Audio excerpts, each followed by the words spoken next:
Hi అండి, అందరికీ నమస్తే. ఈ పుష్పగుచ్చం చూడండి, ఇది సెంటు మల్లె. ఎంత బాగుందో చూడండి.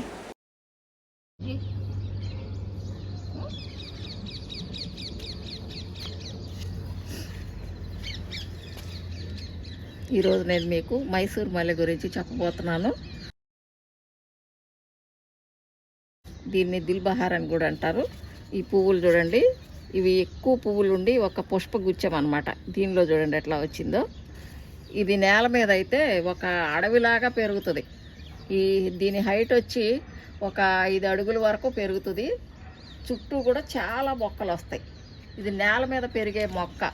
మనం ఇప్పుడు కుండీల్లో పెంచుకుంటున్నాము. అయితే దీనికి ఎటువంటి వాతావరణం కావాలి, ఇది పెంచుకోవటానికి దీనికి వచ్చే తెగుళ్ళు ఏంటి, ఇవన్నీ కూడా నేను ఈరోజు మీకు ఈ వీడియోలో చూపిస్తాను. ఈ మొక్క ఆన్లైన్లో, అంటే ఇది అసలు అయితే పాతకాలపు మొక్క, ఇప్పుడు మళ్ళీ పెంచుకుంటున్నారు. ఇది నేను చిన్నప్పుడు చూశాను, ఇప్పుడు మళ్ళీ నేను నా తోటలో పెంచుకోగలుగుతున్నాను. అయితే ఇది నాకు పెరిగేది కాదు, చనిపోతుందనే అనుకున్నాను కుండీలో పెడితే. అది ఎందువల్ల జరిగిందనేది కూడా మీకు నేను చెప్తాను. ఇది ఆన్లైన్లో అయితే 150 రూపాయలు అమ్ముతున్నారు ఒక 2 అడుగుల మొక్కని. దాన్ని మనం అంత డబ్బులు పెట్టి కొన్నప్పుడు ఆ మొక్క అసలు ఏ వాతావరణానికి పెరుగుతుంది, దానికి ఏమి మనం తెగుళ్ళు వస్తాయి మనం తెలుసుకుంటేనే దాన్ని పెంచగలుగుతాం. లేకపోతే ఆ మొక్కను మనం పెంచలేము. అంటే అంత డబ్బులు పెట్టి కొని కూడా అది వేస్ట్ అయిపోతుంది. అందుకోసం ముందు అసలు ఆ మొక్కను పెంచుకోవటం ఎట్లా అనేది తెలుసుకోవాలి. ఇట్లా పువ్వులు ఇంత బాగా మనకి ఈ పుష్పగుచ్చం అనేది వచ్చినప్పుడు మనం దీన్ని కట్ చేసేసుకోవాలండి. దీనికి పువ్వులు వచ్చిన తర్వాత అవి కొన్ని రోజుల వరకు ఉంటాయి బాగానే. తర్వాత దాన్ని కట్ చేస్తే మనకి దానికి కొమ్మలు అనేవి వచ్చేస్తాయి ఆ మొక్కకి. లేదు మీరు అట్లానే ఉంచారనుకోండి, అది ఇంకా స్ట్రైట్ పెరిగిపోతుంది అనమాట. నేను కట్ చేసి చూపిస్తున్నాను మీకు. ఇది కట్ చేస్తే ఆ కొమ్మలు ఎట్లా వచ్చినాయి అనేది కూడా మీకు చూపిస్తాను నేను. చిగుర్లు చూడండి ఎంత బాగుందో, ఒక బాల్ లాగా. ఇప్పుడు ఈ కొమ్మలు ఎట్లా వచ్చినాయో చూడండి, చుట్టూ కూడా ఎక్కువ కొమ్మలు అనేవి వచ్చేసినాయి. దీనికి కూడా అట్లానే, ఇది అంటే చిన్న మొక్క, కొంచెం చిన్నది వచ్చింది బంచ్. దీన్ని కట్ చేస్తే దానికైనా అట్లానే వస్తుందండి. ఇది పువ్వులు పూయటం అనేది 1 సంవత్సరం దగ్గర నుండి కూడా పువ్వులు అనేవి స్టార్ట్ అవుతాయి ఆ మొక్క పెరిగిన తర్వాత. అయితే దీనికి కావాల్సిన టెంపరేచర్ ఏంటంటే 35 డిగ్రీస్ నుంచి 37 డిగ్రీస్ హైయెస్ట్ టెంపరేచర్ వరకు ఉండగలుగుతుంది ఈ మొక్క. ఇంకా అంతకంటే పైన అయితే మాత్రం ఈ మొక్క కష్టం. అంటే అది నేల మీద అయితే ఎట్లయినా ఉంటుంది, నేల మీద దాని గురించి కాదు. మనం కుండీలో పెంచుకునేటప్పుడు చూసుకోవాల్సిన జాగ్రత్తలు ఇవి. తక్కువ టెంపరేచర్ అంటే మనకు అంత తక్కువ టెంపరేచర్ అయితే రాదు. నీళ్ల విషయానికి వస్తే వాటర్ అనేది దీనికి కుండీలో పెట్టినప్పుడు మరీ ఎక్కువ వాటర్ అయితే ఇవ్వకూడదు. ఎక్కువ వాటర్ అనేది ఇస్తే కనుక వేరుకుళ్ళు అనేది వచ్చేస్తుంది. వేరుకుళ్ళు వచ్చి ఈ మొక్క చనిపోతుంది. అట్లానే నా మొక్క అయితే అట్లాగే అయ్యింది నేను బకెట్లో పెట్టినప్పుడు. అందుకోసం మీరు మొక్క సైజుని బట్టి కుండీ అనేది పెట్టుకోండి. మొక్క సైజుని బట్టి మనం కుండీ పెట్టుకుంటేనే దానికి ఇచ్చే వాటర్ అనేది కొంచెం ఎక్కువైనా కూడా అంత ఇబ్బంది ఉండదు. చిన్న మొక్కని పెద్ద కుండీలో పెట్టామంటే మాత్రం నీళ్లు ఎక్కువ పోసేస్తాము, దానికి వేరుకుళ్ళు వచ్చి చచ్చిపోతుంది. నా మొక్క అట్లానే అయ్యింది. వేడికి తర్వాత నీళ్లు ఎక్కువ అవటము, దీని అన్ని కారణాల మూలాన ఆ మొక్క చనిపోయే పరిస్థితికి వచ్చినప్పుడు దానికి పక్కన ఇట్లాంటి చిన్న మొక్క, ఇంత చిన్న మొక్క మొలిచింది. మొలిస్తే దాన్ని నేను, అంటే ఇది వేరు నుండి వచ్చేస్తాయి మొక్కలు అనేవి, వేరు మొక్కలు చాలా వస్తాయి. దీన్ని నేను ఇట్లాంటి మొక్కను తీసి ఇక్కడ పెట్టాను. ఈ మడిలో పెట్టినప్పుడు ఇది ఇట్లా చాలా మొక్కలు అయిపోయింది అనమాట. నేల మీద అనుకోండి ఒక అడవిలాగా పెరుగుతుంది. ఇది ఇన్ని మొక్కలు అయిపోతాయి. మనం తీసి వేరే పెట్టుకోవచ్చు, చాలా మొక్కలు అయిపోతాయి.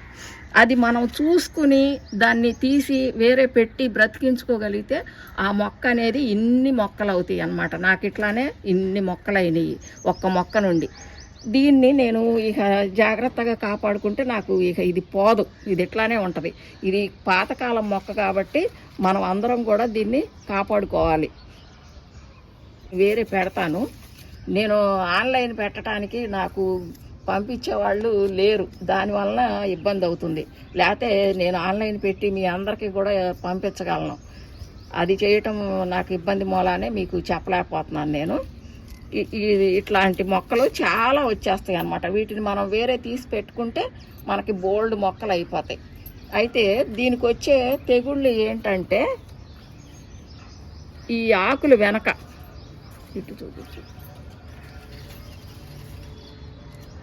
ఈ ఆకులు వెనక రసం పీల్చే పురుగుల మూలాన ఇట్లా పొడిలాగా చేరుతుంది. అవి రసం పీల్చి ఈ సన్న ఎల్లో కలర్లో పొడి లాంటిది ఏర్పడుతుంది.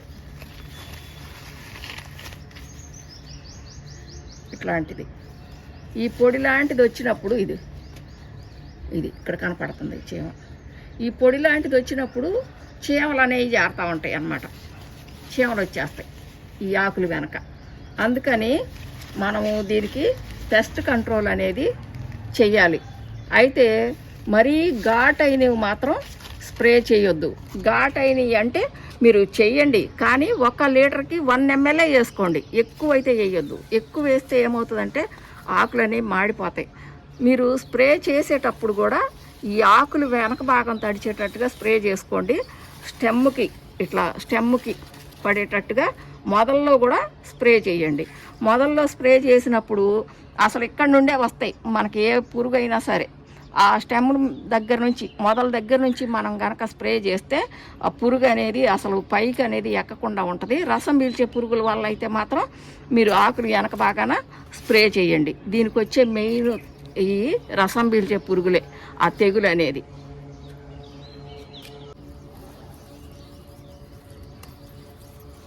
చూడండి ఎట్లా ఉందో. ఈ పువ్వులు నేను అయిపోయిన తర్వాత కట్ చేసి వాటిని నీడలో ఆరబెట్టాను. ఎందుకంటే అవి మనం కొబ్బరి నూనెలో కానీ అంటే మనకి హెయిర్ ఆయిల్కి తయారు చేసుకోవటానికి పనిచేస్తాయి అన్నమాట. మంచి వాసన, అసలు ఇది ఎంత వాసన అంటే ఇంట్లో పెడితే కనుక ఇల్లంతా కూడా మంచి వాసనతో నిండిపోతుంది. అందుకని చెప్పి ఈ పువ్వులు నేను హెయిర్ ఆయిల్లో కలుపుకోవటానికి ట్రై చేశాను.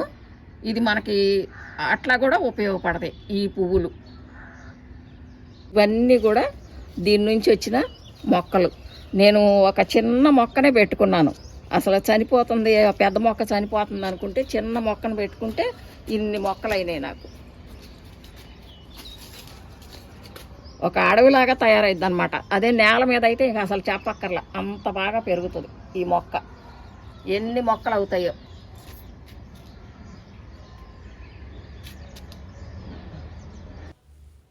ఇప్పుడు మీకు ఒక అడుగు మొక్కని తీసి చూపిస్తానండి నేను ఎట్లా పెట్టాలి అనేది కుండీలో. చూడండి, ఇది ముందు మనం పెట్టుకునే ముందు మొక్కకి నీళ్లు పోసి మనం తీయాలండి, లేకపోతే వేరు కట్ అయిపోతుంది. ఇది వేరు నుండి వచ్చే మొక్క కదా, చాలా జాగ్రత్తగానే తీయాలి. అదిగోండి ఎర్త్వామ్స్ కూడా ఉన్నాయి చూడండి, తీస్తున్నాను చూడండి. అదిగోండి రూట్స్ అట్లా వచ్చినాయి అన్నమాట. ఇప్పుడు ఈ మొక్కని నేను కుండీలో ఎట్లా పెడతానో మీకు చూపిస్తాను. మీరు ఇట్లా పెట్టుకుంటే కనుక మీకు చక్కగా బ్రతుకుతుంది ఈ సెంటు మల్లె మొక్క. దానికి ఇంకా పక్కన చాలా మొక్కలు వచ్చినాయి, అది కూడా వేరు మొక్కే.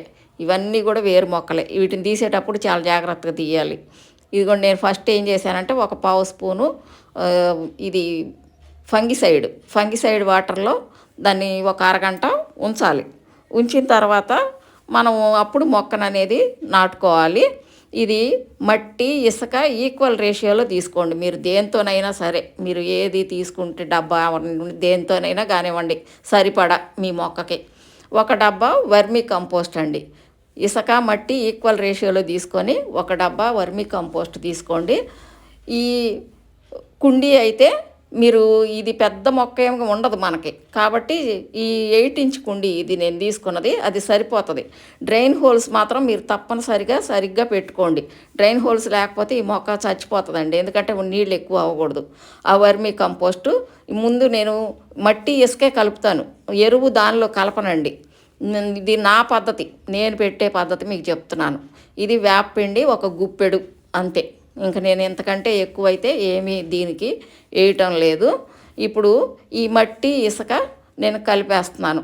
మీకు అంటే పెద్దదైతే పెట్టుకోవద్దు, ఈ చిన్న మొక్క కాబట్టి మనం పెట్టేది చిన్న కుండీ సరిపోతుంది.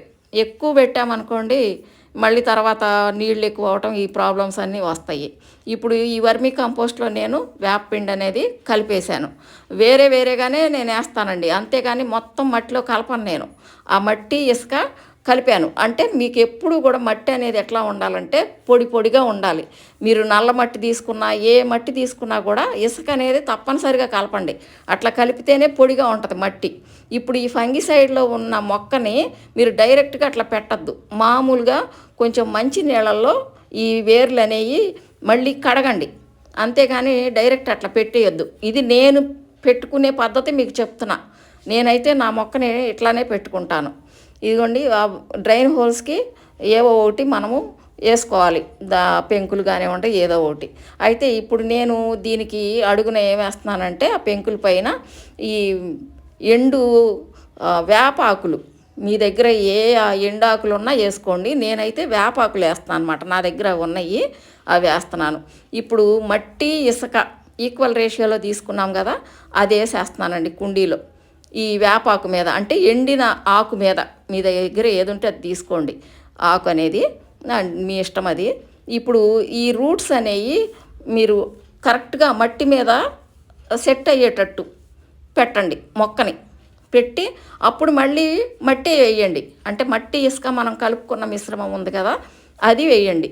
వేసి అప్పుడు మళ్ళీ ఈ వర్మీ కంపోస్ట్ అనేది దాని మీద వేయండి. అంతేగాని నేను పెట్టే పద్ధతి మీకు చూపిస్తున్నా.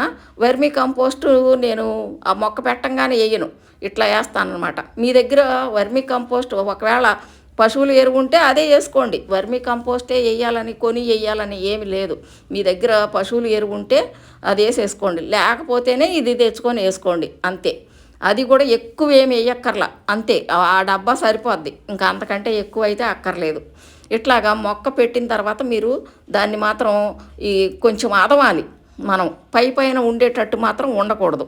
ఇప్పుడు ఈ వర్మీ కంపోస్ట్ డబ్బా ఎరువు వేసేసాను కదండి, దాని మీద నేను మట్టి ఇసుక కలుపుకున్న మిశ్రమాన్ని వేస్తున్నాను. చూడండి అట్లాగా, అంతే. ఇంకా అంతకంటే నేను ఎక్కువ అయితే ఏమీ వేయను. నా మొక్కల్ని నేను ఇట్లానే పెడతాను. అది కూడా ఇప్పుడు కొన్ని మొక్కలకి ఈ ఇసుక కలిపే రేషియో అనేది మారుతూ ఉంటుంది. ఈ మొక్కకైతే ఇది ఇట్లానే ఉండాలండి. నేను పెట్టుకునే పద్ధతి ఇది. ఇది బాగా నొక్కండి, అట్లా అదివేసేయండి దాన్ని, ఆ మట్టిని అదివేస్తే మీకు ఆ మొక్క చక్కగా నిలబడుతుంది అన్నమాట. ఇప్పుడు దీని మీద మనం నీళ్ళు అనేవి మట్టి వేసిన తర్వాత నీళ్లు పోసేసుకుంటాము. అయితే మీరు 15 రోజుల వరకు దీనికి ఎండ అనేది మాత్రం తగలనివ్వద్దు మీరు మొక్క పెట్టిన తర్వాత. వర్షాకాలం అనుకోండి, మరీ ఎక్కువ నీళ్లు పడనివ్వద్దు. మరి అది అట్లా అయ్యిందనుకోండి వేరుకుళ్ళు వచ్చేస్తుంది. ఇట్లా నీళ్లు దానికి చక్కగా మొత్తం ఇంకేంత వరకు కూడా ఇట్లా పోసేసుకొని నీడలో పెట్టుకోండి 15 రోజుల వరకు. 15 రోజులకల్లా చక్కగా మొక్క నిలబడిపోద్ది. మీకు ఈ మొక్క కొద్ది రోజులు మనకి ఒకవేళ అది ఏవి కారణాల వలన చనిపోయినా సరే మీకు ఆ పక్కన మొక్కలు అనేవి వచ్చేస్తాయి ఇది బ్రతికిన తర్వాత. ఆ మొక్కలు తీసి మీరు వేరే పెట్టుకుంటే ఒకవేళ ఈ మొక్క పోయినా సరే మీకు అవి ఉంటాయి. దీని ముందు బ్రతికించుకుంటే మీకు అసలు ప్రాబ్లమే ఉండదు. ఈ మొక్క మీ దగ్గర ఇంకా ఎప్పటికీ కూడా ఉంటుందన్నమాట. ముందు ఈ మొక్కను బ్రతికించుకున్నారంటే మీకు పక్కన మొక్కలు అనేవి వచ్చేస్తాయి, వాటిని తీసి వేరే పెట్టేసుకోండి. ఇంకంతే, ఇంకంతకంటే ఏమక్కర్లేదు.